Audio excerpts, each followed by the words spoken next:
Hello friends, welcome to my YouTube channel. आज हम करेंगे आपकी एक्सरसाइज 2.2 का 8th क्वेश्चन। 8th क्वेश्चन क्या है कि उसका ए पार्ट है और ए पार्ट का ही एक फर्स्ट पार्ट है, provide the number in the box blank such that 2/3 into blank equal to 10/30।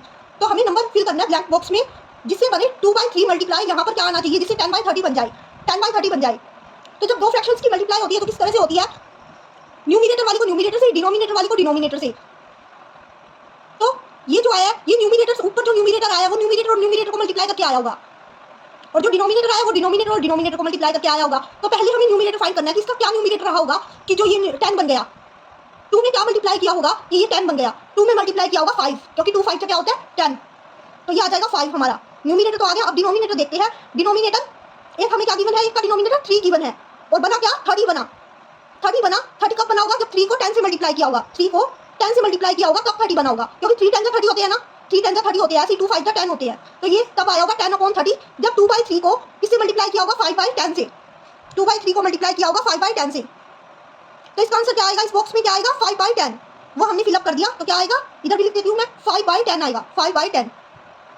अब सेकंड पार्ट में उसने क्या बोला है? The simplest form of the number obtain in blank is. जो ब्लैंक में आपको नंबर मिला है ना, ब्लैंक में जो नंबर आया आपका उसकी सिंपलेस्ट फॉर्म लिखो। ब्लैंक में हमारा नंबर क्या आया? 5/10 आया है, तो उसकी सिंपलेस्ट फॉर्म लिखनी है हमें। अब सिंपलेस्ट फॉर्म क्या होती है? मैंने आपको इंट्रो में भी बताया था। सिंपलेस्ट फॉर्म किसी भी नंबर की वो फॉर्म होती है कि उसको इतना रिड्यूस कर दिया जाए कि न्यूमिनेटर और डिनोमिनेटर में 1 के अलावा कोई भी कॉमन फैक्टर ना बचे।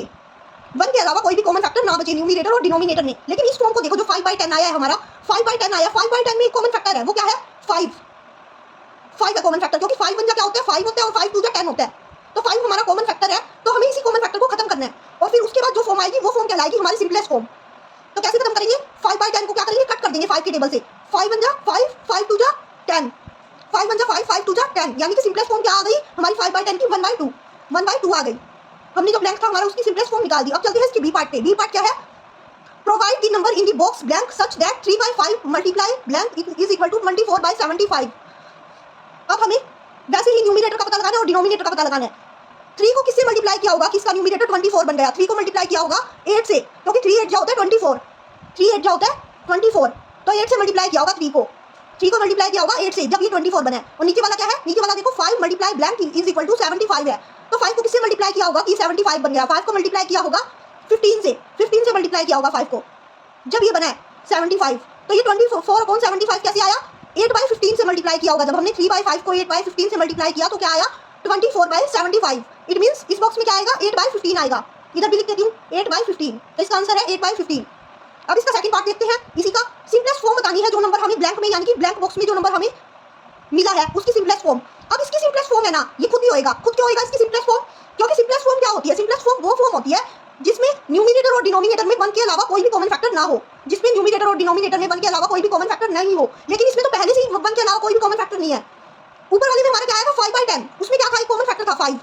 तो हमने उसकी सिंपलेस्ट फॉर्म निकाल दी थी 1/2, 5 पे काट के उसको। लेकिन यहाँ पे तो कोई कॉमन फैक्टर है ही नहीं, तो हम रिड्यूस कैसे करें उसको? कट कैसे करें? कोई कॉमन फैक्टर जब हमारे पास है ही नहीं, 1 ही है सिर्फ कॉमन फैक्टर। 8 और 15 में क्या कॉमन है? सिर्फ 1 ही कॉमन है 8 और 15 में। तो इसकी सिंपलेस्ट फॉर्म भी क्या होगी? 8/15 ही होगी। ओके, तो इसका भी आंसर क्या आएगा? 8/15। तो ये आपका क्वेश्चन नंबर 8 कंप्लीट हो गया। ओके।